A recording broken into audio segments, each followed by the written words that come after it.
રખે ભંડાર મુરલી વાળો રે રખે ભંડાર દ્વારિકા વાળો રે તારા રખે ભંડાર દ્વારિકા વાળો રે તારા માતા ખોલા રે દ્વારિકા વાળો ખાતા ખોલાવે હજાર દ્વારિકા વાળો રે તારા હિયા રાખે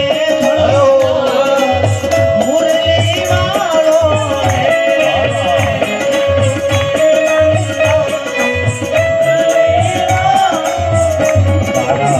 હિયા રાખે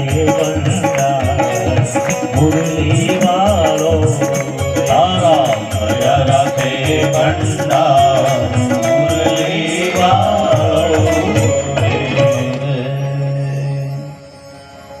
तुलसी जल पंछी पीवे न घटे सरितानी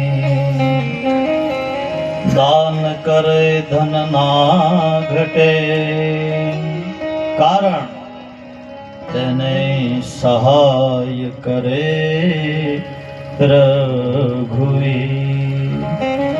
બીજા પહેલા દિવસના કથાના પ્રારંભમાં મેં કીધું હતું કે તુલસી જલ પંછી પીવે. પશુ પંખીના જળ પીવાથી નદી નદ સરોવરનું જળ ક્યારેય ઓછું થતું નથી. દાન કરે ધન ના ઘટે. શ્રેષ્ઠ ભાવ અને ઉદાર ભાવ રાખીને જે કાંઈ દાન ધર્મ કરે એ આપણે એમ કહીએ ને કે વાવેલું ક્યારેય નિષ્ફળ જાતું નથી. એક મુઠ્ઠી દાણા કદાચ ખેતરમાં એમ જ નાખી દો ને તો એમાંથી 99 દાણા ન ઉગે, પણ એકાદ દાણાને તો હવા પાણી અને વાતાવરણ મળી જાય અને એની રીતે ખીલી ઉઠે. એમ આ 7 દિવસના યજ્ઞમાં તમે જે કાંઈ વિત્તજા એટલે જેને રૂપિયાથી, તનુજા એટલે જેને શરીરથી જે કાંઈ આ ભાગવતની કથામાં પોતાનું યોગદાન આપ્યું છે, છેલ્લે દાન ના આપી શકે તો અહીંયા આવીને ખાલી આ કથા મંડપને બેસવાની વ્યવસ્થા કરી જાય. હા, કાલે અમે રસોડામાં 12 વાગે ફરતા હતા. હું અમે અમૃતભાઈ 12 વાગે જમવા ગયા. 12 વાગી ગયેલા. 12 વાગે રસોડામાં ગયા અમે જમ્યા. પછી જોયું અમૃતભાઈ મને કે મારા ચોખા મેં કેવું પડે. આ યુવાનો સૂતા નથી, કારણ કે આપણે અહીંયા વર્ગ પ્રભાવ, વિચારધારા, કામ કાજ ઘણી વખત એવું થાય કે મહાપ્રસાદનો લાભ લઈ અને વ્યક્તિ આજે ના આવી શકે, કાલ આવે ને કાલે ના આવે, પરમ દિવસે આવે. અહીંયા જેટલા માણસો દેખાય છે કથામાં, હવે એની કરતા લગભગ 3 ગણું પબ્લિક આપણું મહાપ્રસાદમાં થાય છે, એટલે એના માટે તાળી પાડો. હા, કારણ કે જો આપણે ગઈકાલની કથાની અંદર જોયું કે ક્યાં જમવું, કોનું જમવું, હા, કોના હાથનું જમવું, આ બધું બહુ મહત્વનું છે. આ ભંડારાની પ્રસાદીનું પણ મહત્વ છે. શાસ્ત્રીજીએ કીધું ને કે તમે હોટલમાં જઈને કદાચ 1000 રૂપિયાનું ભોજન કરી જાઓ, બિલ ચૂકવી દો, પણ એ બિલ છે, ચૂકવો. એ અન્નનું કોઈ પ્રભાવ તમારા જીવનમાં પડતો નથી, એ ક્રિયા છે. પણ જ્યારે આવા યજ્ઞની અંદર તમે જમો એટલે આપણે શું કહીએ છીએ એને મહાપ્રસાદ. આપણે એમ કહીએ જમવાનું, માઇક લીધું હોય તો એમ કે મહાપ્રસાદનો સમય થઈ ગયો છે તો બધા જમવા. મહાપ્રસાદ કારણ કે પરમાત્માના નિમિત્તે ભોજન પીરસાઈ રહ્યું છે. એટલે જે જમે અન્નાત અન્નમ બ્રહ્મા, વેદ કહે રસો વિષ્ણુ ભોક્તા દેવો મહેશ્વર. જ્યાં જમે જમો એટલે આ 3 દેવોને યાદ કરવા. ભોજન માટે પોતાના આંગણે તો ખરું જ, પણ તમે બહાર બીજાના ઘરે ભોજન કરો અને જ્યારે ભોજનની થાળી પીરસાય અને તમે આ શ્લોક ભણો કે અન્નમ બ્રહ્મા રસો વિષ્ણુ ભોક્તા દેવો મહેશ્વર એવં જ્ઞાત્વા નરો ભુક્તે સ્વર્ણ દોષેર્ન ભીયતે. એટલે તમે એ જે અન્ન જમો ને એટલે એ અન્ન પવિત્ર થાય અને એ તમારા ઉદરમાં જાય એટલે આપણે એવું કહે ને કે અન એવો ઓડકાર, અને જેવું અન એવો વિચાર, ને જેવી સંગતિ, જેવી સોબત તેવી અસર. એક શેઠ નગરમાં ફરવા માટે નીકળ્યા, શાસ્ત્રીજી નગરમાં ફરવા વિચરણ કરવા માટે નીકળ્યા. એટલે નગરમાં એક દુકાને નજર નાખી તો પોપટ વેચાય. શું વેચાય? જરાક આમ બોલજો એટલે મને ખબર પડે કે આમ બધું બરોબર સાંભળતા છે. ઓલું હા, પોપટ વેચાય. અને એમાં આ શેઠે ધ્યાન દોર્યું એટલે ત્યાં ગયા અને એને પૂછ્યું કે ભાઈ પોપટની કિંમત શું? હા શાસ્ત્રીઓ તમારા બધા કર્મકાંડી ભૂદેવો છે. હા, એટલે એકવાર એના માટે તાળી પાડો. બધા કર્મકાંડી છે અને ધરમપુર વિસ્તારની આજુબાજુ તમામ ગામોમાં કર્મકાંડની ક્રિયા માટે બધા સેવા કરે છે અને ધર્મનો પ્રચાર કરે છે. કારણ કે બ્રાહ્મણ છે ને, એના માટે કીધું ગૌ બ્રાહ્મણ દેવાય ગૌ બ્રાહ્મણ હિતાય ચ જગદવિતાય કૃષ્ણાય ગોવિંદાય નમો નમઃ. જેમ સૂર્યનો પ્રકાશ, એનામાં કોઈ મતભેદ નથી કે અમીરનો બંગલો હોય તો એની ઉપર વધારે પ્રકાશ આપવો, ગરીબનું ઝૂંપડું હોય તો ઓછો પ્રકાશ આપવો. સૂર્યમાં કોઈ ભેદ છે કે નથી? બધાને સમાનતા છે ને. એનામાં જેમ ભેદ નથી એમ બ્રાહ્મણનામાં. કદાચ કોઈ રૂપિયો દાનનો આપ્યો હોય તોય બ્રાહ્મણ એમ કહે કે આશીર્વાદ, અને કોઈ 1 લાખ રૂપિયા આપી ગયો હોય તો એમ જ કહે કે કલ્યાણ ભવ. આશીર્વાદમાં ફેર ખરો? કોઈ ફેર નથી. ને એનામાં ઉદારતા એટલા માટે કીધી. એટલે એક નામ બ્રાહ્મણનું છે પુરોહિત. પુર એટલે નગર. પુરનો અર્થ શું છે? ગામ. અને હિત એટલે જે આખા જ ગામનું હિત ઈચ્છે એ બ્રાહ્મણ. કારણ કે ડોક્ટરી કદાચ પોતપોતાના સબ્જેક્ટોના વિષયો બધા અલગ અલગ હોય. ડોક્ટર હોય તો થોડીક પોતાના વિષય પ્રમાણે એ થોડું વિચારે કે થોડો રોગચાળો હોય તો થોડું એને બેકઅપ સારું મળે, દવાખાનાને પરિસ્થિતિને થોડી એક વકીલો હોય તો એની વિચારધારા હોય કે ઘરમાં થોડા કંકાસો વધે તો હું કોર્ટમાં જરા તારીખો આપું બધાને. એક પર્સનલી વિચારધારા માણસની સબ્જેક્ટ પ્રમાણે હોઈ શકે. પણ જ્યારે બ્રાહ્મણ શું વિચારે કે હરેક માણસના જીવનમાં ધન સંપત્તિ મળે, હરેક માણસનું ઘર ધર્મ કર્મથી ભરાય, હરેક માણસના આંગણામાં સારા સત્કર્મ થાય, એવી વિચારધારા જો કોઈની હોય તો તે કોણ? બ્રાહ્મણ. કારણ કે સદકાર્ય હોય, માણસના ઘરમાં પ્રસન્નતા હોય એટલે શું થાય? ચાલો એકાદી કથા કરીએ ભગવાનની, મહારાજને બોલાવીએ. ક્યારે? સત્કર્મમાં. એટલા માટે આપણે અહીંયા કીધું કે ગૌ બ્રાહ્મણને દેવાય ગૌ બ્રાહ્મણને હિતાય ચ જગત વિતાય કૃષ્ણાય. એટલા માટે વિપ્રની વંદના છે. તો આ શેઠ નગરમાં ગયા અને દુકાન જોઈ એટલે પોપટ વેચાય. એટલે પેલા દુકાનવાળાને પૂછ્યું ભાઈ પોપટનો ભાવ? એટલે એને કીધું કે 200 રૂપિયાનો. પોપટ ગમ્યો એને 200 રૂપિયા વાળો સારો છે. બાજુમાં બીજા પોપટની બાજુ નજર નાખી, આની શું કિંમત છે? દુકાન વાળો કે આના 2000 રૂપિયા. ઓહો, એટલો બધો ફેર?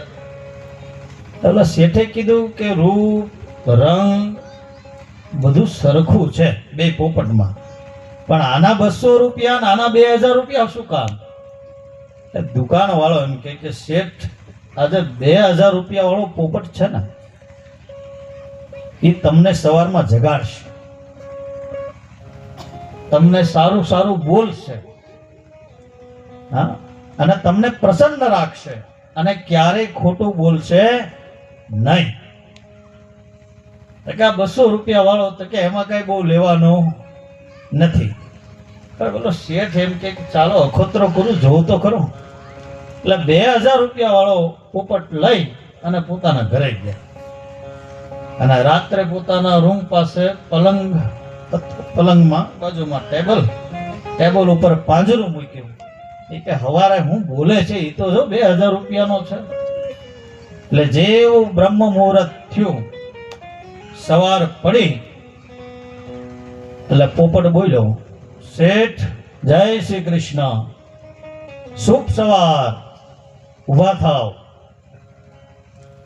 રાજાની જેમ નગરમાં યાત્રા કરો અને તમારો દિવસ મંગલકારી રહે. શેઠે સાંભળ્યું એટલે ખુશ થઈ ગયો. ઓહ, આના 2000 રૂપિયા વસૂલ છે મારા. પણ નગરમાં ફર્યો અને પછી વિચાર્યું કે હવે આ 2200 વાળા પોપટ. એટલે બીજા દિવસે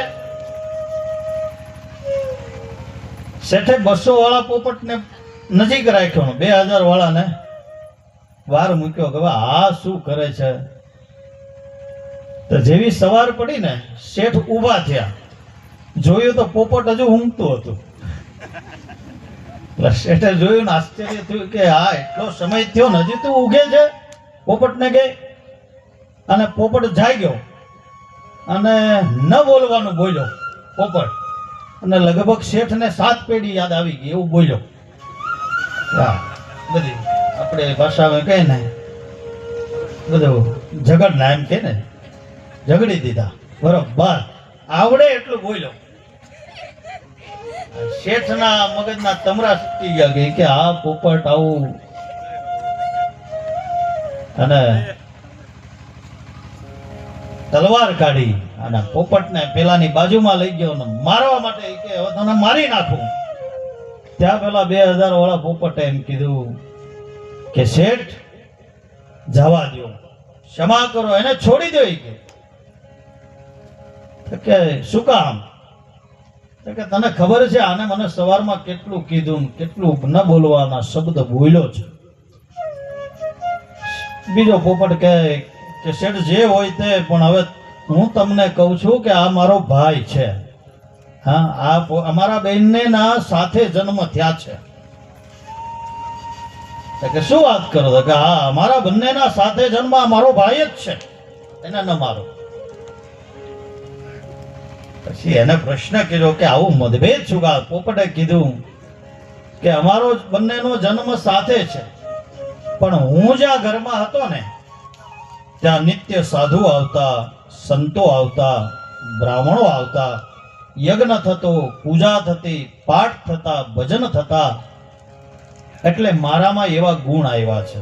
એને સોબત તેવી અસર, એટલે મારામાં એ ગુણ વળ્યા છે. સારું બોલવું, સજ્જનતા, પ્રિયવાદિની, દાતારી, એતા અભિયાસે ન મિલે બિનુ કૃપા ભગવન. કે હું જ્યાં હતો ને ત્યાં બધા ધર્મનિષ્ઠ સંતો આવતા, સારી વાતો થતી અને સત્સંગ થતો. એટલે મારામાં એવા ગુણ છે. પણ આ મારો ભાઈ જ્યાં હતો ને, જેના ઘરે અત્યાર સુધી, એના ઘરે સવાર સાંજ મદિરાનું પાન થાય, જુગાર રમાય, ન ખાવાની વસ્તુ ખવાય. હા, દરેક પ્રકારના જુગારો, રાજારામ, દરેક વસ્તુ તમામ. અને ક્યારે ઈશ્વરનું નામનું રટન ન થાય. એટલે એનામાં એવા ગુણો આવ્યા. એટલે આમાંથી આપણે શું શીખ લેવાની છે? કે જો એક સાધુની સંગતિથી એક પંખી પણ રામ રામ રટતો થઈ જાય, જય શ્રી કૃષ્ણ બોલતો થઈ જાય, તો હું ને તમે, આપણે તો બધા માણસ છીએ. હા, આપણે તો બધા માણસ છીએ ને આપણને તો ઈશ્વરે બધી વ્યવસ્થાઓ આપી છે. હા, કે આપણે મંદિરે જઈ શકીએ, ભગવાનને લોટો જળ ચડાવી શકીએ, પરમાત્માનું યજન કરી શકીએ, આવા સુંદર રૂડા આયોજનો કરી શકીએ, કથામાં બેસી શકીએ અને સાંભળી શકીએ. બાકી જીવો કેટલા છે? 84 લાખ એમ કહીએ ને, બોલી જઈએ આપણે. પણ ખ્યાલ છે કે 84 લાખમાંના જ આપણે એક છીએ. અને આપણે પણ અહીંયા નિમિત્ત કાયમ નથી. એટલે ઈશ્વરની કૃપાએ જે અવતાર મળ્યો છે અને જે ક્ષણ મળી છે એ ક્ષણમાં ભગવાનનું ભજન કરી લેવું. કારણ કે સમય વહી રહ્યો છે. એક ખોબો ભરીને હાથમાં જળ લો ટીપું ટીપું કરતું એ હાથનું રહેલું જળ નાશ થાય એમ કંઈક ને કંઈક મારીને તમારી યાત્રા એ ઈશ્વરના તરફ આગળ વધી રહી છે, નિર્માણ તરફ આગળ વધી રહી છે. તો જે સમય મળ્યો છે એનો સદુપયોગ કરી લેવો. તો આ સમયનો કાળની અંદર જે કાંઈ આપણી કથા, અને આજે તો એટલા બધા વિદ્વાનોનો આપણને સહયોગ, કારણ કે આપણે અહીંયા જુઓ એવું કીધું છે કે જ્યાં 3 થી વધારે બ્રાહ્મણો ભેગા થાય એ ભૂમિ પણ કોઈ સામાન્ય ભૂમિ રહેતી નથી. એ ભૂમિ પણ તીર્થ સમાન બને છે. એટલે તુલસીદાસજી મહારાજ સવારમાં જતા હતા દેવાલયે, ફળ પુષ્પ લઈને મંદિરે જવા માટે નીકળ્યા. સામેથી સંતોનું વૃંદ નીકળ્યું અને આ વૃંદોનું દર્શન કરતા એમની કલમે લખ્યું છે, મૃદુ મંગલમય સંત સમાજો, શ્રી રામ જય રામ જય જય રામ, શ્રી રામ જય રામ જય જય રામ, શ્રી રામ જય રામ જય જય રામ. મૃદુ મંગલમય સંત સમાજો. તુલસીદાસજી આ સંતોને જોયા એટલે વંદન કર્યા. આપણે સવારમાં જઈએ કોઈ કામ માટે ને કોઈ પાણી ભરીને કોઈ સ્ત્રી જતી હોય બેડા લઈને, તો આપણે રાજી થઈ જઈએ ને. હા, અને હું કે આજે ભરેલું ઘડો મળ્યો એટલે કામ આપણું બધું કન્ટિન્યુ રાખો, સાયલેન્ટ મ્યુઝિક ધીરે ધીરે. તો એ સામેથી આપણને મળે એટલે રાજી થઈ જઈએ કે નહીં, કે આ ભરેલો ઘડો મળ્યો એટલે જે કામ લઈને જઈએ બધું પાર થઈ જાય. કોઈ ગાય સામેથી મળે એટલે આપણે રાજી થઈ જઈએ કે આપણો દિવસ આજે સારો છે. પણ જતા હોય ને રસ્તામાં મીંદડી બિલાડી નીકળી જાય તો મૂડ આઉટ થઈ જાય. જરાક આ તો બધી આઉટ થઈ જાય કે આ રસ્તો કાપી ગઈ છે ને હવે. પણ સૌથી મોટો કાળ અને દાતા એ ઈશ્વર છે. મન ચંગા તો કથરોટ મેં ગંગા નહીં. શ્રી રામ જય રામ જય જય રામ, શ્રી રામ જય રામ જય જય રામ, શ્રી રામ જય રામ જય જય રામ, શ્રી રામ જય રામ જય જય રામ, શ્રી રામ જય રામ જય જય રામ, શ્રી રામ જય રામ જય જય રામ, શ્રી રામ જય રામ જય જય રામ, શ્રી રામ જય રામ જય જય રામ.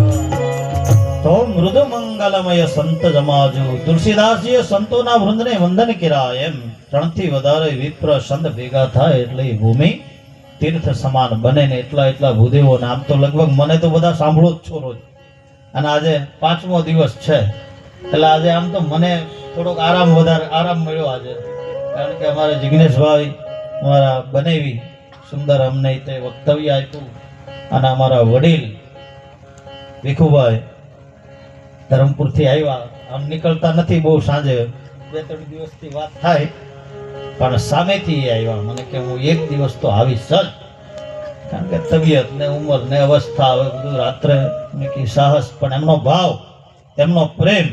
કારણ કે હવે આ ઘોડમાળ ને કાવડેજ ને અહીંયા તો અમે રમીને મોટા થયા છીએ, અને બધું ગામ પહેલેથી બધાનો ભાવ અને પ્રેમ, અને લગભગ વ્યક્તિગત લોકો ઓળખે. ખાલી નામ આપો તો વ્યક્તિગત ઓળખે, ભીખુભાઈ કે નાથુ મહારાજ કે કયો તો કાવડે.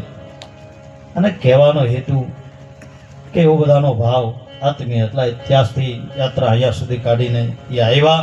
એમને પણ બહુ સુંદર વક્તવ્ય આપ્યું. તો મૂળ વાત આપણી હતી કે નિર્મલ જન સન સો મોહી ભાવા, મોહી કપટ છલ છિદ્ર ન ભાવા. ભગવાન કહે કે મારો ભક્ત કોણ? તો કે જેનામાં નિર્મળતા છે, જેનામાં છલ છિદ્ર અને કપટ નથી. તો પરમાત્માએ ગોકુળના હરેક જીવની અંદર છલ કપટ જ્યારે ન જોયા ત્યારે ભગવાન કૃષ્ણને આવવાનું મન થાય. ભગવાનને પણ આવવું હોય આપણા આંગણે, પણ ક્યારે આવે એના માટે પાત્રતા તો જોઈએ ને. પાત્રતા વગર પરમાત્મા ક્યારેય મળતા નથી. એના માટે પહેલા આપણે પવિત્ર બનવું પડે. અને પવિત્ર ક્યારે બનાય? કંઈક ને કંઈક આવી કથા, કંઈક સત્સંગ એ મારા ને તમારા જીવનમાં રહેલા પાપોને બાળે છે. જીવન જીવવા માટે અન્ન જરૂરી છે. અન્ન વગર કોઈ પ્રાણી ક્યારેય જીવન જીવી શકતો નથી. પણ એમ આપણા શરીરની અંદર રહેલો એ આત્મા, એનો ખોરાક શું છે? પરમાત્માનું ભજન. હા, કે સવારમાં તમે જ્યાં સુધી એના મૂર્તિના દર્શન ન કરો ત્યાં સુધી તમને સંતોષ ન થાય. અહીંયા ઘણા ધાર્મિક અને જેને ગુરુચરણ મળ્યું છે, ઘણા લોકો બેઠા છે અને જેને ગુરુ મંત્ર દીક્ષા ન લીધી હોય, નિત્ય પૂજા. કારણ કે અંતે તો કૃષ્ણ મંદે જગત ગુરુ. કૃષ્ણ છે એ તો છે જ જગતના ગુરુ, પણ નિત્ય જેની સેવા ઉપાસનાનો ક્રમ છે એને સવારમાં જ્યાં સુધી ભગવાનની પૂજા ન કરે ત્યાં સુધી મનને શાંતિ ન મળે. અને ક્યારેક પૂજા રહી ગયો અને ઘરની બહાર નીકળી ગયો હોય તેનું મન અશાંત રહે. કારણ કે ત્યાગાત શાંતિ અનંતરમ, પરમાત્માના સન્મુખ બેસવાથી, એના કથા શ્રવણ કરવાથી. કારણ કે આપણે અહીંયા નવદા ભક્તિ, શ્રવણમ કીર્તનમ વિષ્ણુ સ્મરણમ પાદ સેવનમ અર્ચનમ વંદનમ દાસ્ય સખ્યમાત્મનિવેદનમ. કેટલી ભક્તિ છે જે રામજીએ સબરીબાઈને આપી. સબરીબાઈને આપી નવદા ભક્તિ. એમાંની પહેલી જ ભક્તિ કઈ છે તો કે શ્રવણ ભક્તિ. કોઈ કથા, કોઈ સત્સંગ તમે સાંભળો એ શ્રવણ ભક્તિ છે. અને જે સાંભળો કર્ણરંધ્ર દ્વારા, ત્યારે જ આપણું મનુષ્યત્વનું થવું એ યોગ્ય છે.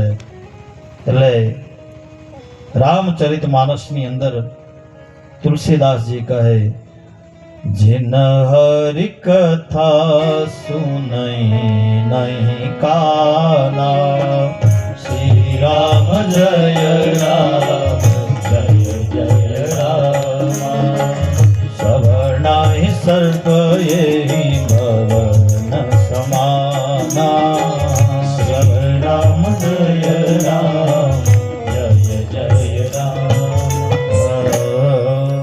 जिन हरि कथा, જે જીવે એના જીવનની અંદર ભગવાનની પરમાત્માની કથા નથી સાંભળી, તેહી શ્રવણ યહી રંદ્ર ભવન સમાના, એ એના કાન નથી પણ સર્પને રહેવા માટેના દર છે. ગઈકાલે આપણે અમરીશ રાજાની કથા જોઈ, એના મહાત્મ્યમાં કેટલું સુંદર વર્ણન કર્યું અમરીજી. સવૈ મનઃ કૃષ્ણ પદારવિંદયોર, એ અમરીશ રાજા સવૈ મનઃ કૃષ્ણ, સદૈવ પરમાત્માને પોતાના નિકટ રાખે, સ્મરણમાં રહી. પદારવિંદયો, નિત્ય ભગવાનના દર્શન માટે પદયાત્રા કરીને જાય. અને આપણે તો અત્યારે મંદિરમાં જાય ને તો તોય પૂછી લે ગાડી જાય કે સીધી, એટલે મંદિરના પગથિયા સુધી ગાડી લઈ જાય. અને પગથિયા સુધી લઈ જાય, ત્યાંથી ઉતરે પછી ભગવાનને જરા દર્શન. કાં તો લગભગ મંદિર આવે તો આમ બહુ સુંદર કઈ નહીં ગયા, ત્યારે આમ હોર્ન મારી દે અને આમ જોઈ લે એક્સિડન્ટ નહીં કરતો, ધ્યાન રાખજે. મંદિર આવ્યું હોય તો ખાલી આમ જરાક માથું નમાવી, ઠોકાવી નહીં જોઈએ ગાડી, ભટકાવી નહીં જોઈએ, આવો ભાવ. પણ સવૈ મનઃ કૃષ્ણ, ક્યારેક એ દેવાલયની યાત્રા પણ કરવી. નિત્ય આપણા ગામની અંદર જે કાંઈ દેવી દેવળો છે, ગામના એ ભેગા મળી અને ચોક્કસ સાથે મળીને ઉત્સવો કંઈક ને કંઈક બધાએ જોડાવવું જોઈએ.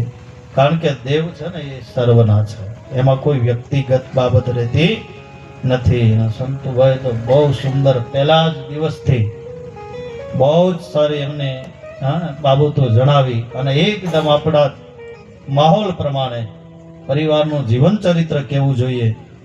ધર્મની સાથે વિદ્યાની પણ જરૂર છે. એટલે ગામની અંદર છોકરાઓને ભણાવો, ખૂબ વિદ્યા આપો, સારા સંસ્કાર આપો, અને વિદ્યાનું દાન એ છોકરાઓને મળે. એટલે વિદ્યા દદાતિ વિનયમ, એ વિદ્યાથી વિનયતા મળે, વિનયથી યોગ્ય પદ પ્રતિષ્ઠા મળે. અને સારું પદ પ્રતિષ્ઠા વિનય પૂર્વકનું હશે ને તો જ સમાજની સેવા પણ કરશે. હા, બાકી જો પાત્રતા વગર જો પ્રતિષ્ઠા મળશે ને તો પણ તો પણ એનો લાભ સમાજને નહીં થાય. એટલે વિદુરજી એની નીતિમાં તો બહુ સરસ કહે કે ખલસ્ય સાધુ વિપરીત મેતદ જ્ઞાનાય દાનાય ચ રક્ષણાય વિદ્યા વિવાદાય, કે કોઈ અજ્ઞાની જીવની પાસે વિદ્યા આવે ને તો એ વિવાદ કરાવે. કેવો વિવાદ કરાવે? તો શાસ્ત્રમાં લખેલી વસ્તુ હોય તો એનો પણ વિરોધ કરે કે નહીં, આવું તો કઈ છે. હવે આ ગ્રંથો હજારો વર્ષો પુરાણા છે અને એનું આપણે કોઈએ લેખન કર્યું. વેદમ વ્યાસજી મહારાજે રચેલી આ ભાષા અને દરેક આ વ્યાસ ગાદી, મેં કીધું આ એક જવાબદારી છે. વ્યાસ પીઠ છે ને એક જવાબદારી છે કે અહીંયાથી પીરસાય અને સાંભળનાર એનું અનુકરણ કરે ને જો એને ઠોકર લાગે તો એ વ્યાસ ગાદી ઉપર બેહનાર વ્યક્તિને એના કર્મનું પાપ એને ભોગવવું પડે છે. એટલે અહીંયા બેઠા પછી બીજું બોલી ન શકાય. સત્ય જે હોય, જીવના કલ્યાણ માટેનો જે માર્ગ હોય એ જ પીરસાય અને સત્ય કહેવાય. ભલે કદાચ કોઈને અનુકૂળ લાગે, કોઈને ન લાગે, પણ કોઈને સારું લગાડવા માટે થઈને કે કોઈ વ્યક્તિનો ઉપયોગ કરવા માટે થઈને એના વખાણ કરવા, સારું બોલવું, એ વસ્તુઓ એ આ વ્યાસપીઠે આપી નથી. પણ સંતુભાઈ બહુ સુંદર એમને કીધું વિદ્યાનું દાન. કંઈક ને કંઈક છોકરાઓ ભણે, સારા સંસ્કારો અને સંસ્કાર કથા જ આપશે, યાદ રાખજો. હા, એ આ કથા ને સત્સંગ જ આપશે. બાકી છોકરાને મોબાઈલ આપી દો ને તો 2-3 કલાક રીલ જોવે બેઠા બેઠા. 9 વાગે બેસી ગયો હોય તો આને 12 વાગી જાય રાત્રે, ખબર નહીં પડે કે રીલ જોવામાં, પણ એમાં કઈ જ્ઞાન મળવાનું. એટલે કથા શ્રવણ માટે જ્યારે પણ આવો ત્યારે માતા પિતાને મારી નમ્ર વિનંતી છે કે છોકરાઓને અને બાળકોને પણ લાવો. એને જે ખાવું હોય, જે પીવું હોય એ લઈ આપવાના શરત પર પણ લાવો. પણ એ કથામાં બેસે, સાંભળે અને એના જીવનમાં કંઈક ને કંઈક પરિવર્તન મારો ઠાકોરજી લાવશે. આ મારું. કારણ કે કથા એ ખાલી ઇતિહાસ નથી, એક વાર્તા નથી, પણ કથા એ પ્રેક્ટિકલ મારા ને તમારા જીવનમાં જીવન જીવવાની રીતિ અને નીતિ આ બંને શીખવે છે.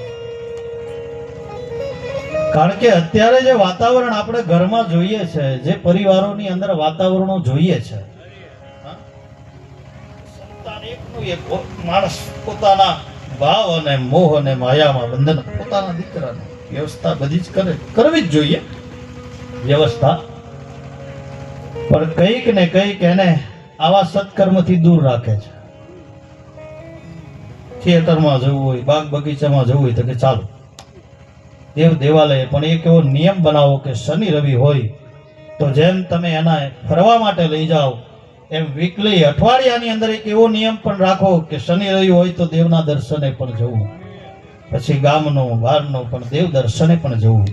જો અત્યારથી એનામાં બીજ રોપાય તો એના અંદર ધર્મનો પ્રાદુર્ભાવ થશે ને તો સેવા પણ કરશે. હા, ખ્યાલ કરજો. બાકી અત્યારે સમાજમાં એનું બહુ મોટું દૂષણ છે. દીકરા તો કે ક્લાસ પણ અધિકારી અહીંયા છે, ત્યાં નોકરી કરે, ત્યાં તમે તો ગમે ઘરે. ઘણી વખત આપણે સમાજમાં એવી પણ અબદશા જોઈ કે વ્યવહારિક જીવન બને એટલે ઘરની અંદર આવ્યા તો રસોડા અલગ કરી નાખ્યા.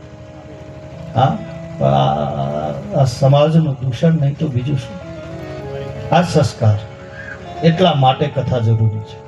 ગઈકાલે રામાવતારની આપણે કથા જોઈ. ભાઈ ભાઈના માટે કેવું જીવન ચરિત્ર જોઈએ, માતા પુત્ર, પિતા પુત્રનું જીવન ચરિત્ર કેવું જોઈએ. હા, અને આ બધી જ વસ્તુ આપણને આ ગ્રંથો શીખવે છે કે વનવાસ મેળો રામજીને પણ લક્ષ્મણજી પણ પોતાના ભાઈની ગાદી ન સ્વીકારી. ને અત્યારે ઘણી વખત સત્તા માટે સગા ભાઈનો માણસ ઘણી અમુક જગ્યાએ તો જોઈએ તો બે સગા ભાઈ ઉભા હોય. બે સગા ભાઈ ઉભા હોય, એક નાનો ભાઈ આમ ને મોટો ભાઈ આમ. હા અરે મને લગભગ એ કોઈ ઘટના સ્મરણ વાંચવામાં પણ હતી કે આમ અમુક જગ્યાએ સાસુ વહુ લડી લે. તો આનો હેતુ કે આ દૂષણ જ છે. કંઈક ને કંઈક સારી સમજણ, સારો વિચાર એક કથા આપે છે કે જીવન ચરિત્ર કેવું હોવું જોઈએ. અને ઘરની અંદર જ્યારે રામ રાજ્ય હશે ને તો જ જીવન જીવવાની સુખ મળશે, યાદ રાખજો. બાકી ઘરમાં જો મહાભારત હશે ને તો તમને બહાર બીજે ક્યાંય શાંતિ નહીં મળે. બીજે તમને જગતનું કોઈ સ્થાન શાંતિ નહીં આપી શકે.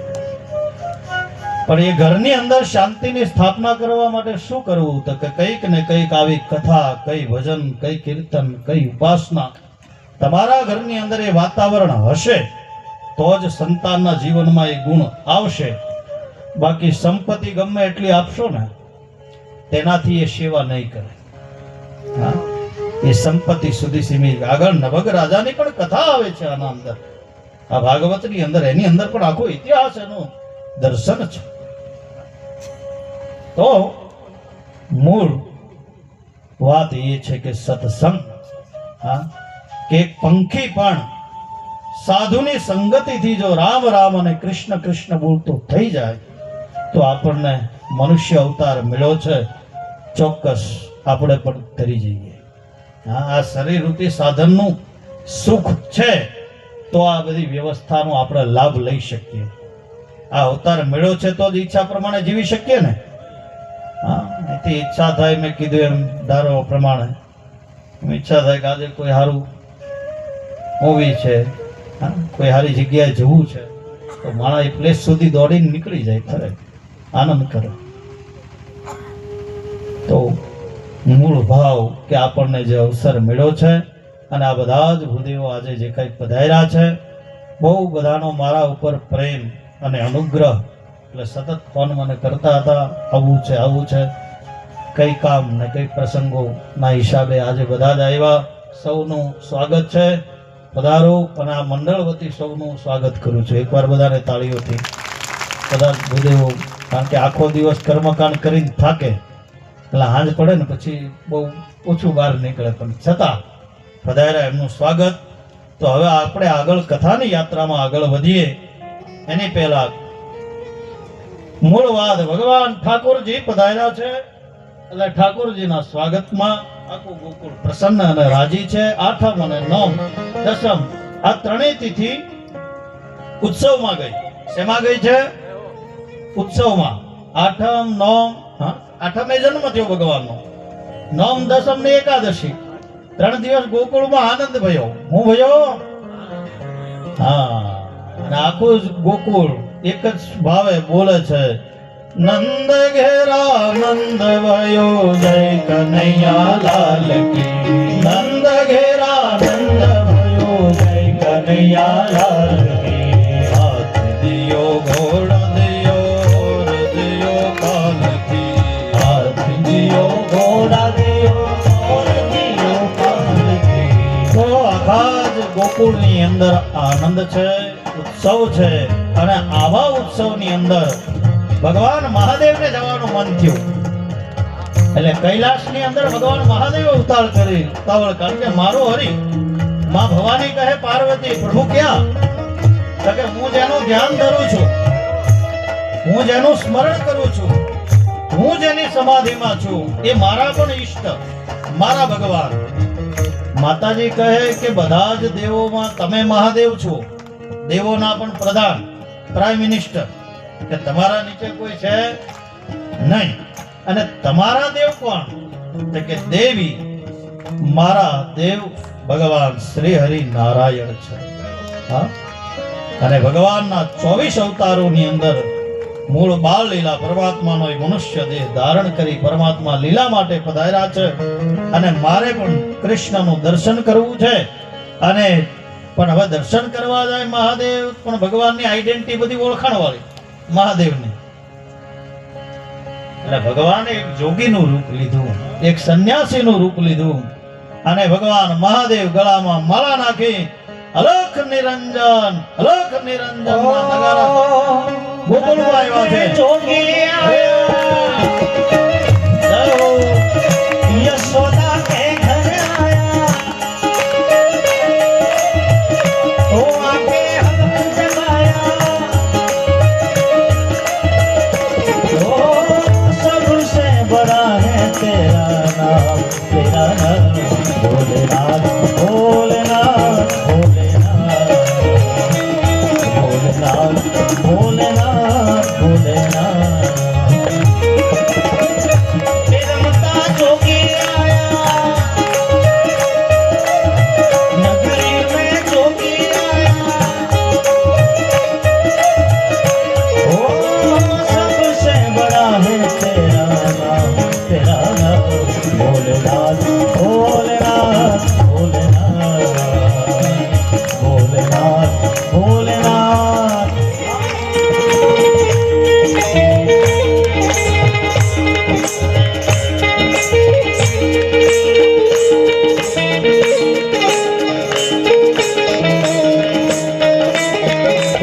જય હો મહાદેવ. બધા કૈલાસમાં હોય એવો ભાવ રાખો. મહાદેવના શરણે બેઠા એવો ભાવ રાખો. હરે હરે. જય હો.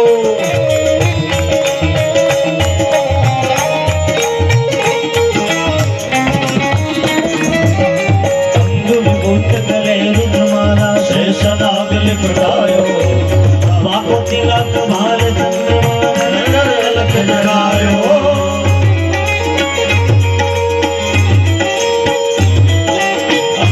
ભૂત ગલે રુદ્રમાલા શેષનાગ લિપટાયો બાપો તિલક ભાર ચંદ્રમાન લખ જગાયો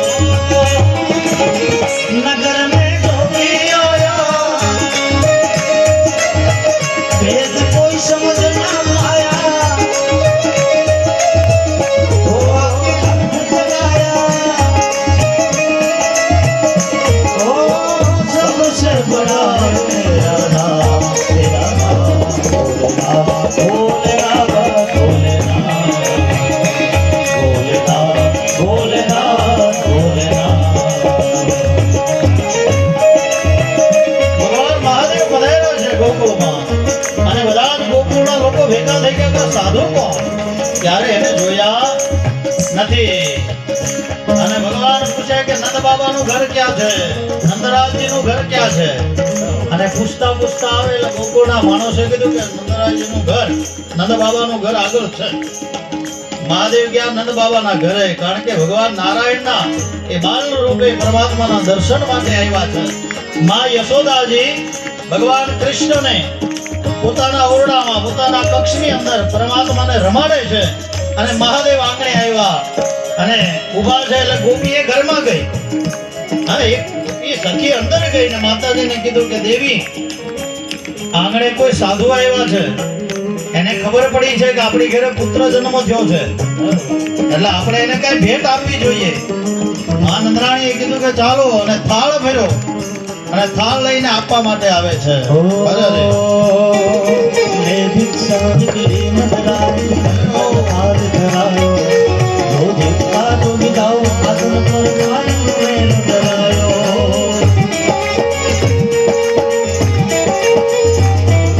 ले भिक्षा निकली मदरानी पंचन थाल धरायो जो भिक्षा जो मिलाओ आसन पर पालक में डरायो नगर में जोगी आया भेद कोई समझ न पाया वो आके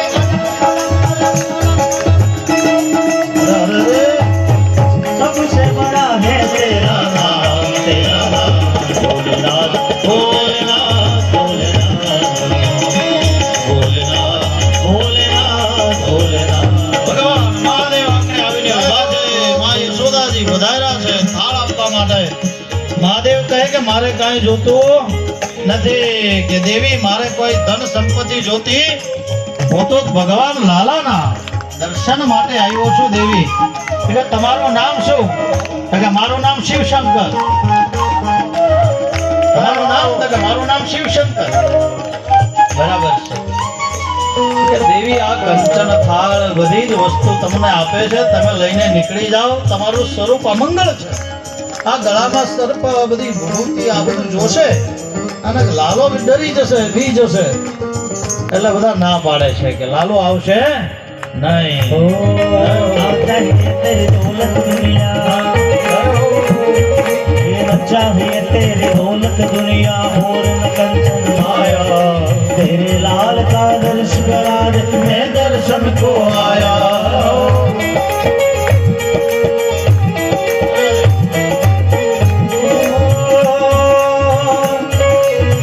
ना चाहिए तेरी दौलत दुनिया और न कंचन माया.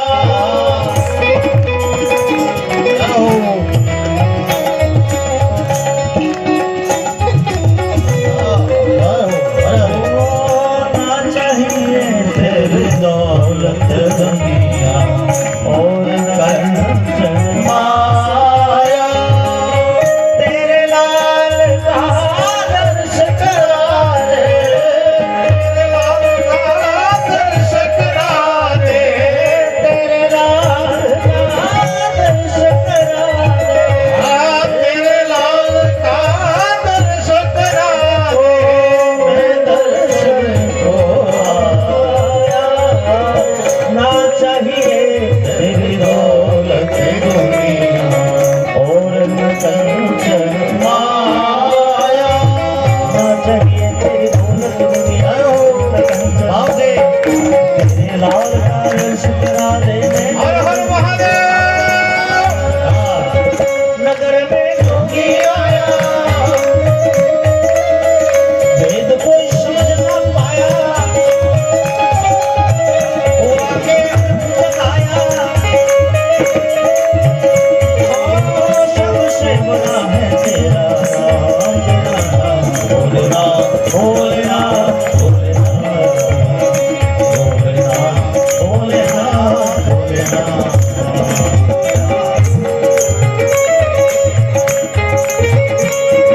કન્ટિન્યુ રાખજો, જોડી ફરી રહી છે. ઓકે.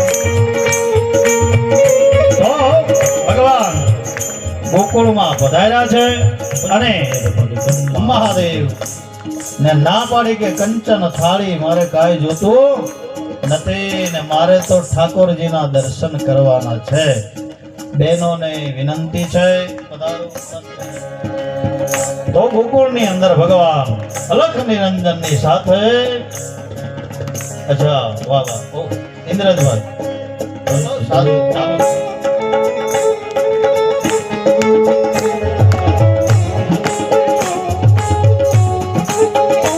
અરે અરે જય હો. ભગવાન મહાદેવનું સ્વરૂપનું દર્શન કરો, બંને આંખો બંધ કરી ભાવથી શિવનું ચિંતન કરતા કૈલાસમાં હોય એવા ભાવ સાથે શિવનું ધ્યાન કરો.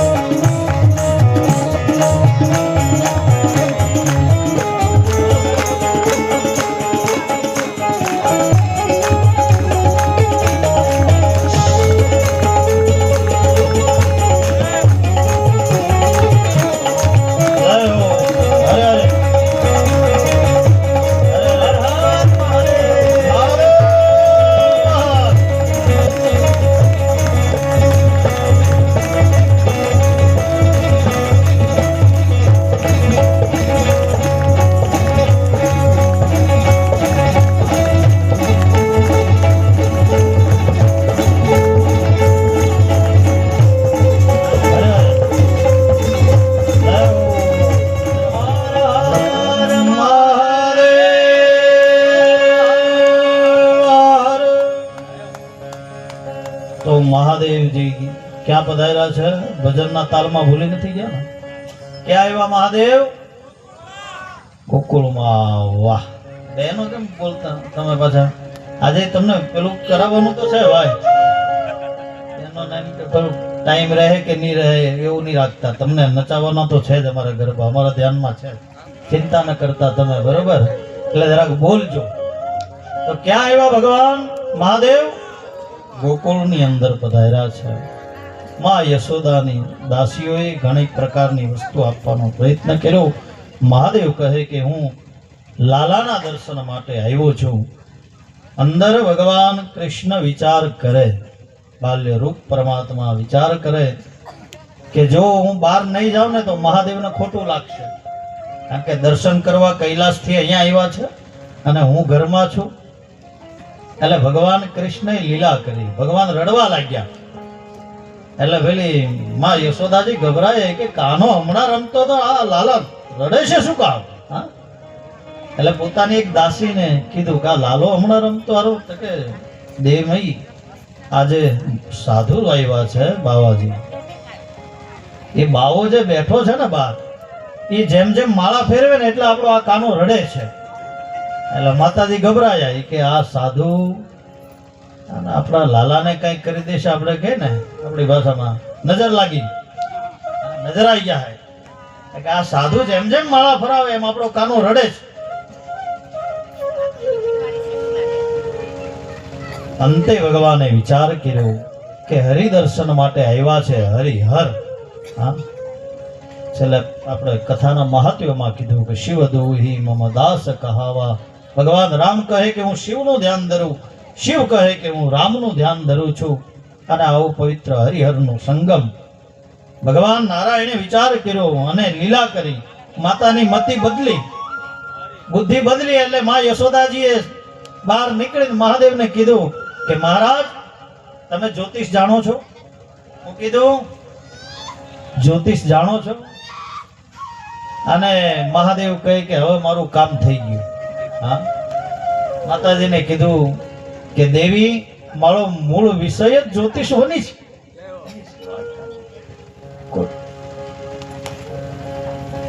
હું મૂળ જ્યોતિષ છું, મારો મૂળ વિષય છે.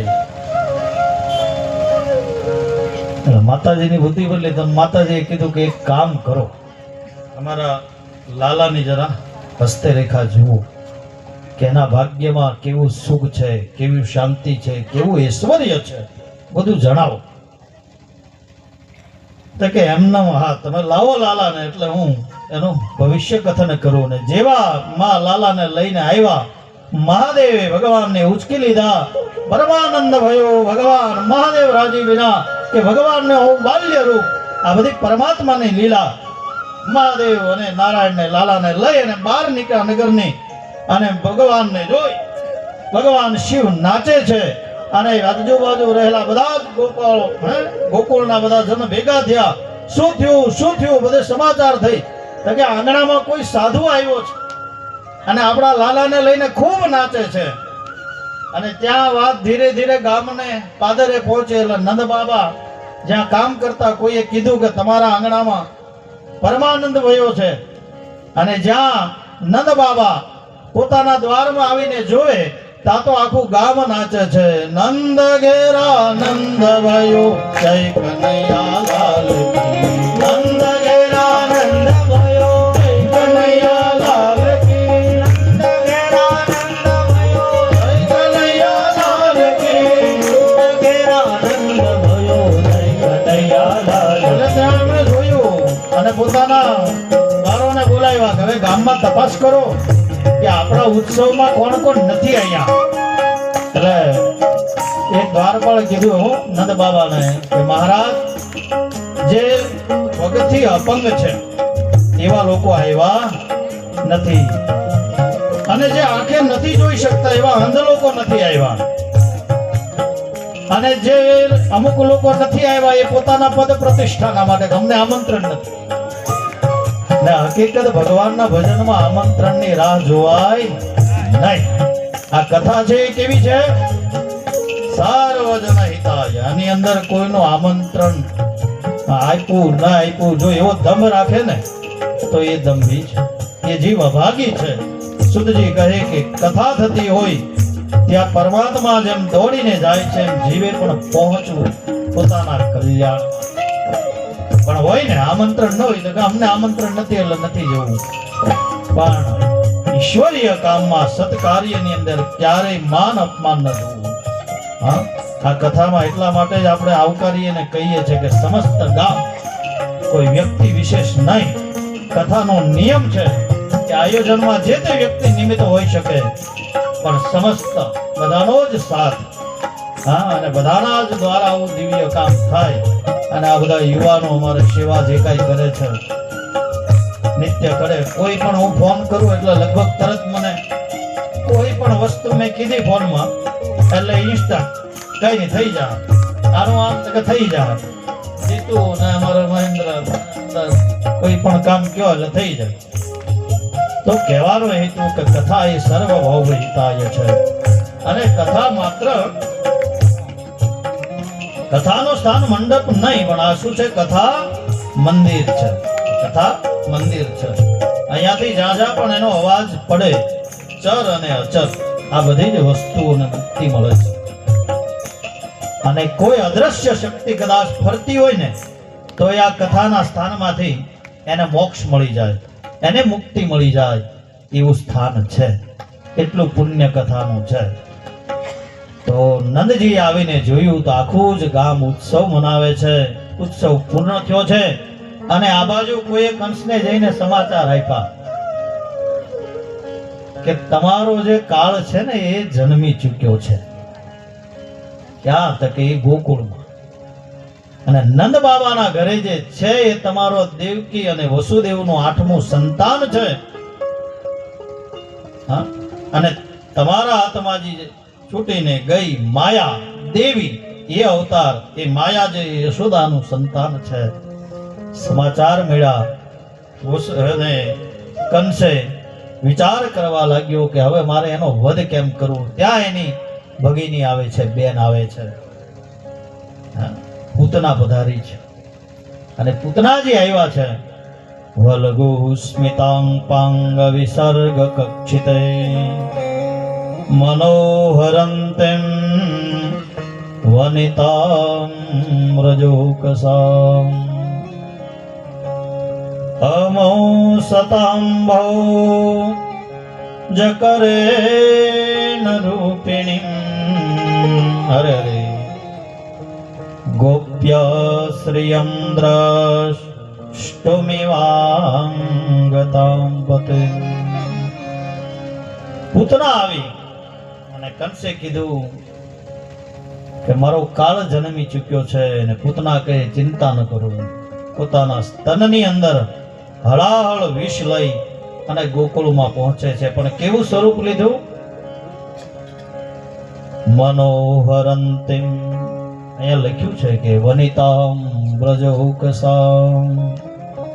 સાક્ષાત જાણે કોઈ લક્ષ્મી નારાયણને મળવા જતી હોય એમ હાથમાં કમળ પુષ્પ લઈને ગોકુળમાં પ્રવેશ કર્યો. ગોકુળના લોકો જોવે છે કે આ દેવી કોણ? ઓહો, અદ્ભુત સ્વરૂપ લીધું છે પૂતનાએ, જેને જોવા માટે ગોકુળના લોકો નીકળ્યા છે કે આવું સ્વરૂપ દિવ્ય, જાણે સાક્ષાત લક્ષ્મી હોય. લોકો અંજાયા છે, વાસ્તવિકતા જાણતા નથી. ગોકુળ જઈને ગોકુળમાં પ્રવેશ કર્યો, નંદ બાબાના ઘરમાં પ્રવેશ કર્યો. અને બધાને એમ થયું કે કોઈ દેવી જાણે હે પરમાત્મા આપણા લાલાનું દર્શન માટે આવી છે. અને એને ઘરની અંદર પ્રવેશ કર્યો અને પારણામાં સૂતેલા ભગવાન લાલાને લઈ અને ભાગી છે. અને જેવું નગર છોડ્યું ને એટલે પોતાના અસલ સ્વરૂપમાં આવી ગઈ. દૈત્ય રાક્ષસી પોતાનું વિશાળ સ્વરૂપ ધારણ કર્યું અને પોતાનું સ્તન ભગવાનના મુખમાં પધરાવી અને એને સ્તનપાન કરાવવા લાગી. ભગવાન કહે છે, વિચાર કરે, પોતાના શરીરની અંદર અનેક જીવો વસે છે, પણ ભગવાન શિવ એ કેમ છે? યોગી છે. મહાદેવ એ યોગી છે. એને પણ ઝેર પીધું, એટલા માટે આપણે નીલકંઠ કહીએ છીએ. પણ નારાયણ છે ને એ કોણ છે? યોગેશ્વર. એ પણ ઝેર પચાવી તો જાણે જ, કારણ કે બેયના કોઠા એવા છે, શિવના અને નારાયણના. એ પણ એને પચાવી શકે છે. એટલે ભગવાને વિષપાન ચાલુ કર્યો ને વિષપાન કરતા સ્તનપાન કરતા કરતા જેટલું વિષ હતું એટલું પી ગયા. અને પછી પૂતનાના શરીરમાં રહેલું રક્ત લોહી પીવા લાગ્યા. અને જેવું લોહી પીવાનું ચાલુ કર્યું, હા, એટલે પૂતના ગભરાઈ એના શરીરના અંગો તૂટવા લાગ્યા. માં મુંચ છોડ મને બૂમો પાડવા લાગી છે. ભગવાને વિચાર કર્યો કે મને પકડતા જ આવડે છે, મને છોડતા આવડતું નથી. સંતોએ બહુ સરસ એનો એક વિચાર કર્યો છે કે ભગવાનને પકડવા છે ને બહુ સહેલા છે. કોઈ માણસ એમ કહે ને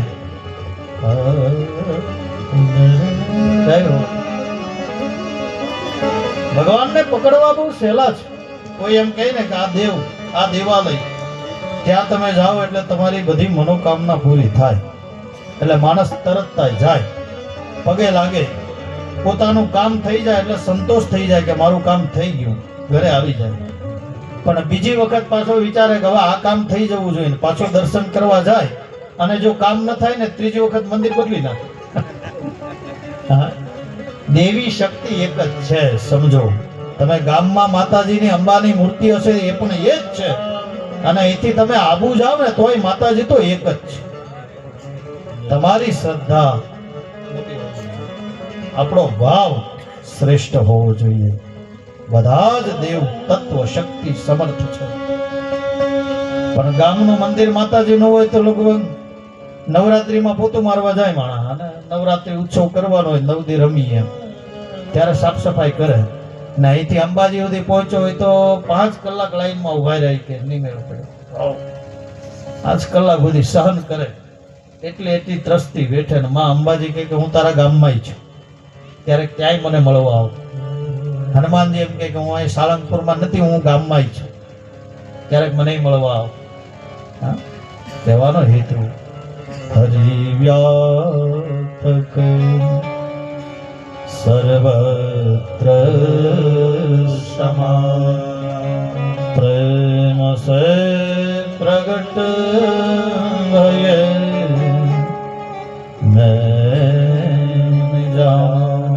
ભગવાન બધે જ વ્યાપક છે. એક સુફીએ કીધું કે અગર कुछ न हो सके तो किसी रोते हुए बच्चे को हंसाया जाए. જો આપણાથી મોટું દાન ન થાય, પુણ્ય ન થાય, સેવા ન થાય, પણ કદાચ કોઈ ગરીબનું બાળક ભણવામાં સખ્ત હોય, વ્યવસ્થા નોટ પેન લઈ ન શકે, અથવા કોઈ દુકાને એને જોઈએ છે ને લઈ ન શકે ને, તો ક્યારેક એને રાજી કરાવો ને એ બાળક હસશે ને તોય ભગવાન રાજી થઈ જશે. કહેવાનો હેતુ કે આવું પ્રારબ્ધ અહીંયા પૂતના બાલઘાતીની છે. ભગવાને કીધું કે પકડતા આવડે પણ છોડતા આવડતું નથી, ને હું જેને છોડું એને પછી કોઈ બચાવી શકતો નથી. એનો કોઈ થઈ ન શકે, કારણ કે હરી છોડે પછી કઈ થાય? દવાખાને લાખો રૂપિયા ખર્ચ, છેલ્લે ડોક્ટર એમ કહે કે હવે આપણાથી જેટલું થતું એટલું કર્યું, પણ હવે તમે ઘરે લઈ જાઓ ને સેવા કરો. હું કઈ છેલ્લે સેવા કરો. હવે જ્યાં સુધી ઈચ્છા છે હરીની ત્યાં સુધી, અને આપણે તે ઘેરે લાવીએ એટલે ખૂણામાં ખાટલો ઢાળી દઈએ. કોઈ સમાચાર પૂછવા આવે કે બહુ દવા કરી, બહુ સેવા કરી, પણ હવે ડોક્ટરે એમ કીધું ઘરે સેવા કરજો. એટલે પથારીમાં પીડા આપણે વિચાર કરીએ કે હવે બસ, હવે ઈશ્વર સિવાય કોઈ મારું રહ્યો નથી. છેલ્લે એ પડ્યો પથારીમાં એ જ પ્રાર્થના કરે કે હવે મને ભગવાન લઈ જાઓ. ઈશ્વરી કૃપા સત હરિ ભજન જગત સબ સપના. શાસ્ત્ર કહે કે સત હરિ ભજન, છેલ્લે ઈશ્વરનું વ્રજન, રટન, તપ, એની સિવાય આ જગતમાં કાંઈ નથી. અને અહીંયા પૂતનાનું વિષપાન કર્યું ભગવાને, પૂતનાનો વધ કર્યો છે. અને અહીંયા કથા એવી છે, ભગવાને વિચાર્યું કે એના સબને ક્યાં પાડવું, કારણ કે વિશાળ કાય શરીર, રાક્ષસી પ્રેત દૈત્ય બની આવી, અને ગોકુળ અને મથુરાની વચ્ચે કંસનો બગીચો હતો. એટલે તાળ જેવું સ્વરૂપ, અને ત્યાં પાડ્યો છે ને એવું કહેવાય છે 5 કિલોમીટર નો બગીચો. ભાગવતમાં તો 18 કિલોમીટર લખ્યા. હા, કે એટલું એનું સ્વરૂપ, એની વિશાળતા. કોઈ વૃક્ષ જેમ ધરાર દઈને પડે ધરાશાયી થાય ધરા ઉપર, એમ પૂતના પડી છે. અને ગોકુળના લોકો વિચારે છે કે કૃષ્ણને લાલાને લઈને કોઈ દૈત્ય રાક્ષસી નીકળી છે. ગોકુળના લોકો શોધવા નીકળ્યા છે. કંસના બગીચામાં નજર નાખી તો એ બાલઘાતીની પૂતનાના શરીર ઉપર ભગવાન રમત રમે છે, બેઠા છે. અને બધા જ ગોકુળના લોકો પ્રસન્ન બન્યા અને કૃષ્ણને લઈ અને ગોકુળમાં લાવે છે. અને પછી તો નજર ઉતારે છે કે આવી રાક્ષસી એટલે અલગ અલગ દ્રવ્યથી સ્નાન કરાયું. અહીંયા શ્લોક છે, આપણે બધા સાંભળીએ. ગૌમૂત્રેણ સ્થાપયિત્વા પુનર્ગૌરજસાર્ભકમ રક્ષાં ચક્રોશ્ચ સકરુતાં દ્વાદશાંગેષુ નામવે. એટલા માટે આપણે અહીંયા પવિત્ર બનવા માટે શું કરીએ? ગંગા સ્નાન, ગૌમૂત્ર, ગૌછાણ આવું બધું લગાવીએ ને. ઉત્તર કર્મ કરે ત્યારે શ્રાદ્ધ કરે એટલે હું લગાવીએ પેલા શરીરે. બ્રાહ્મણ હોય તો અમારા બધા તો વિશેષ છે. એટલે ગૌમૂત્ર છાણ ને બધું શરીરે લગાવે. પછી એમ કે જરા ગૌમૂત્ર પી જાઓ. શું કામ? બાહ્ય અને ભીતર દરેક જાતના પાપોની મુક્તિ માટે. આ બધી જ વસ્તુ પવિત્ર છે. શરીરને સ્પર્શ થાય એટલે પાપોમાંથી મુક્તિ બને. સ્પર્શા સ્પર્શ ખાન પાન જે કાંઈ દોષો થયા હોય એ બધા જ દોષોમાંથી મુક્તિ મળે અને સ્વચ્છ શરીર બને. પછી તમે કોઈ બીજા આત્માને મોક્ષ આપી શકો. ત્યાં સુધી તમે બીજા આત્માને મોક્ષ આપી શકતા નથી. એટલા માટે પહેલા તમારે પવિત્ર બનવું. આ બધી ક્રિયા છે દશવિધ સ્નાન. ત્યારે ઉત્તર ક્રિયામાં આવું બધું આપણે નદીએ કરીએ. પછી ઘેરે આવીને પુષ્પાળીનું પુણ્ય આપીએ કે એ આત્મા તરે. આ બધી વસ્તુ કંઈક ને કંઈક એનો પાછળ જોઈએ અને દર્શન કરો તો ખ્યાલ આવે. તો ગૌમૂત્રેણ સ્નાપયિત્વા, બધા દ્રવ્ય લાવ્યા. કોઈ નંદરાણીની પાસે ગૌછાણ લઈને આવી, કોઈ ગૌમૂત્ર લઈને આવી, કોઈ ભસ્મ લઈને આવ્યા અને ભગવાન કૃષ્ણની નજર ઉતારી. અને માં યશોદાએ કાળી ગાયના પૂછના વાળથી બાધા ફેરી નજર ઉતારી કૃષ્ણની. અને ત્યારબાદ તીર્થોના જળ લાવી ભગવાન કૃષ્ણને સ્નાન કરાવે છે. આવો આપણે પણ બે એમના મધુર નો પાઠ કરીએ. યમુના જળમાં કેસર ઘોળી, યમુના જળમાં કેસર ઘોળી, સ્નાન કરાવું શામળા તમને, સ્નાન કરાવું શામળા. ગંગા જળમાં કેસર ઘોળી, ગંગા જળમાં કેસર ઘોળી, સ્નાન કરાવું શામળા. તો સ્નાન કરાવું શામળા. અરે હાથે અંગો છોડી લાડરડાવું શામળા. હલવે હાથે અંગો છોડી લાડલડાવું શામળા. યમુના જળમાં કેસર ઘોળી, સ્નાન કરાવું શામળા. તમને સ્નાન કરાવું શામળા. બધા બહુ રાજી બન્યા. અલગ અલગ દ્રવ્ય લાવ્યા. ઠાકોરજીને લીધા છે માં યશોદાજીએ પોતાના ખોળામાં. અને જળની ધારાથી શુદ્ધ આદિ બધા દ્રવ્યથી કૃષ્ણને સ્નાન કરાવ્યા, પવિત્ર કર્યા છે. પગમાં ઝાંઝર લગાવ્યા છે, શણગારે છે ઠાકોરજીને. માતાજીએ નુપુર લીધા અને પગમાં પહેરાવે.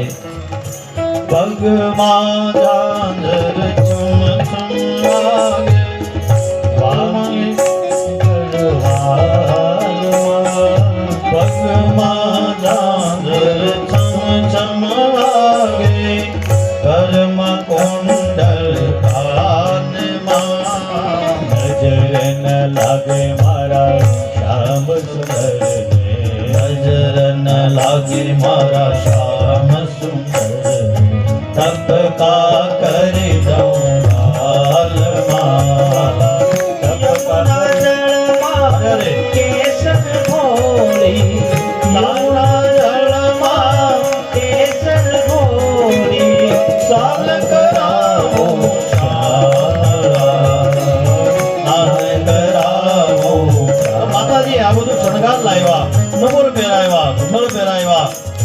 અને ભગવાનને નજર ન લાગે એટલે શું કર્યું? ભગવાનને આપણે શું લગાવે? નાનું છોકરું બાળક હોય નજર ન લાગે તો શું લગાવે? અમારા માસી કંઈક બોલે છે, વાસદાથી આવ્યા છે કિશોરભાઈ ને, એક દિવસ આવી ગયા, આજે પાછા કથા શ્રવણ માટે આવ્યા. આપણે તાળી પાડો. હવે બહાર ગામથી જો ત્યાંથી અહીંયા આવ્યા ને આપણે અહીંયા ગામમાં કથા છે.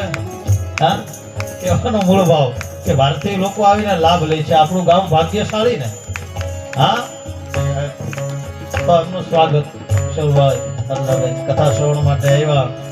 તો આપણે હું લગાવીએ બાળકોને કન્ટિન્યુ.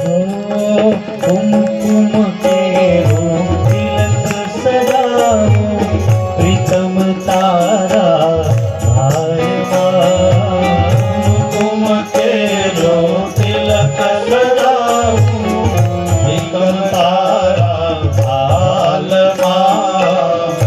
અલબેલિયા કુમારો અલબેલિયા કુમારો અંજન મારા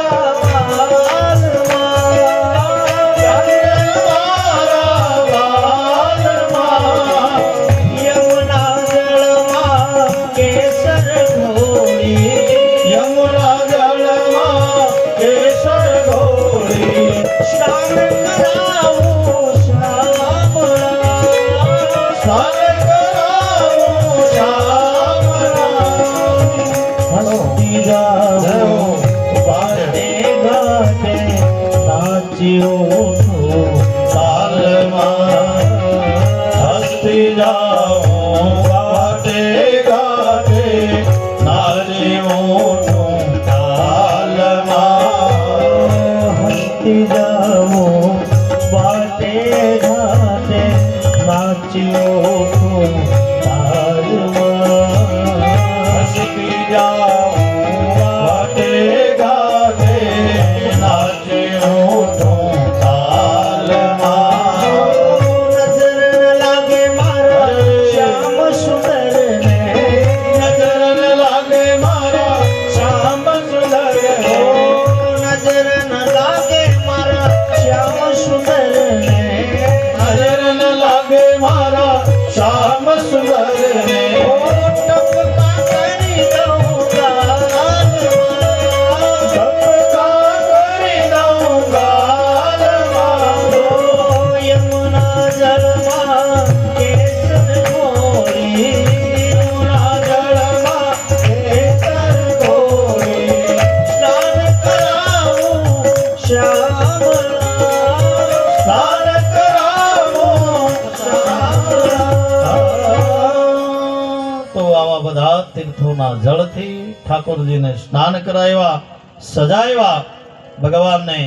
અને આ બાજુ કંસને ખબર પડી કે પૂતનાનો વધ કર્યો છે, એટલે આપણી ભાષામાં છે પરસેવો છૂટી ગયો કંસને કે આવું પૂતના આવી દૈત્ય રાક્ષસી અને એનો વધ થઈ ગયો.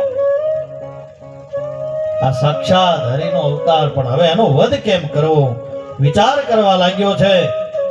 અને આગળ બીજા દૈત્યને મોકલે છે. તૃણાવર્ત નામનો દૈત્ય. આદિ કથાઓ છે. અને કાલે આપણે કંસને ભગવાનના દ્વારા જાત્રામાં અને નિર્માણ આપી દેવું. આજે સમય ખૂબ થઈ ગયો છે.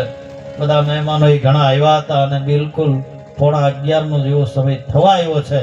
એટલે આપણે આજની કથાને અહીંયા વિરામ આપીએ.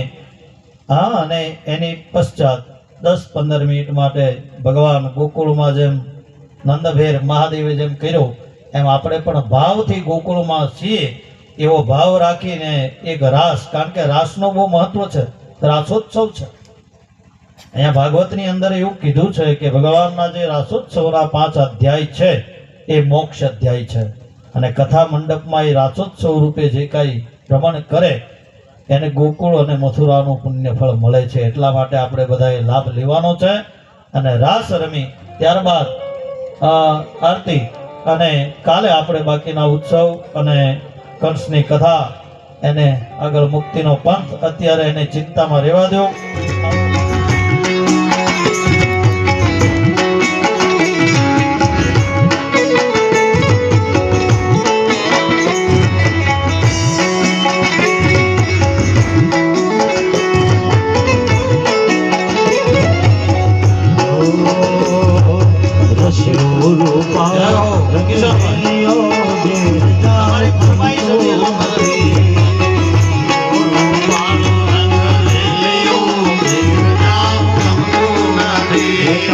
રચ્યો રૂપા રંગ રેલિયો ઘેર જાવ ગમતો નથી. મારે માથે છે યમુના નિહેલ રે, મારે માથે છે યમુના નિહેલ રે, ઘેર જાવ ગમતો નથી. માથે છે યમુના નિહેલ રે, ઘેર જાવ ગમતો નથી. રૂપાળો રંગ રેલિયો ઘેર જાવ ગમતો નથી.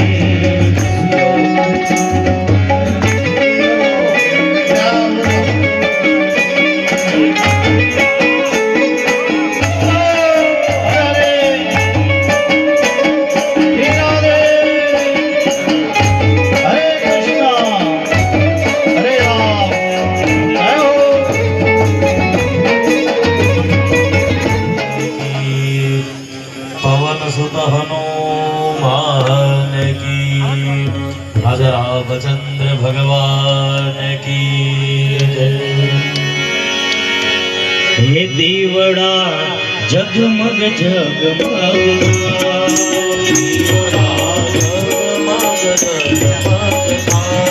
हे आरती भगवत भगवान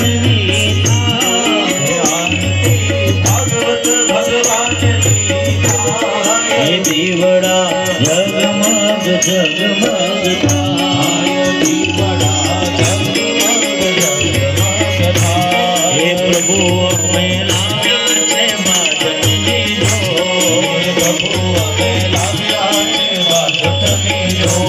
હે પ્રભુ તમે બેસો તો આનંદ થાય, નાથ તમે બેસો તો આનંદ થાય। હે દીવડા જગમગ જગમગ થાય, દીવડા જગમગ જગમગ થાય। હે પ્રભુ અમે લાવ્યા છે ફૂલડાનો હાર, પ્રભુ અમે લાવ્યા છે ફૂલડાનો હાર। હે હરિ તમે પહેરો તો આનંદ થાય, હરિ તમે પહેરો તો આનંદ થાય। હે દીવડા જગમગ જગમગ થાય, દીવડા જગમગ જગમગ થાય। હે પ્રભુ અમે લાવ્યા છે ભોજનનો થાળ, પ્રભુ અમે લાવ્યા છે ભોજનનો થાળ। હે પ્રભુ તમે જમો તો આનંદ થાય, નાથ તમે જમો તો આનંદ થાય। હે દીવડા જગમગ જગમગ થાય, દીવડા જગમગ જગમગ થાય। હે ભક્તો સૌ હરિના બોલલા ગાય, ભક્તો હરિના બોલલા ગાય। હે ભક્તો સૌ લડી લડી ગાય, ભક્તો સૌ લડી લડી ગાય। હે દીવડા જગમગ જગમગ થાય, દીવડા જગમગ જગમગ થાય। હે દીવડા જગમગ જગમગ થાય, દીવડા જગમગ જગમગ થાય।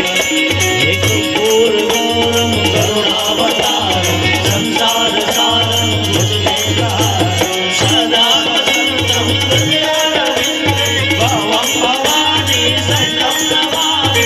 મંગલમ ભગવાન વિષ્ણુ મંગલમ ગરુડધ્વજ, મંગલમ પુંડરીકાક્ષ મંગલાય તનોહર, સર્વમંગલ મંગલે શિવે સર્વાર્થ સાધિકે, શરણે ત્ર્યંબકે ગૌરી નારાયણી નમોસ્તુતે, નારાયણી નમોસ્તુતે, નારાયણી નમોસ્તુતે।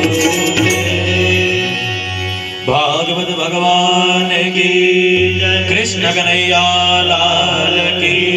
यानि कानि च पापानि जन्मान्तरकृतानि च तानि सर्वाणि नास्यन्तु प्रदक्षिणायां पदे पदे। बोलो कृष्ण कन्हैया लाल की। भागवत भगवान की जय। पवन सुत हनुमान की जय। ओम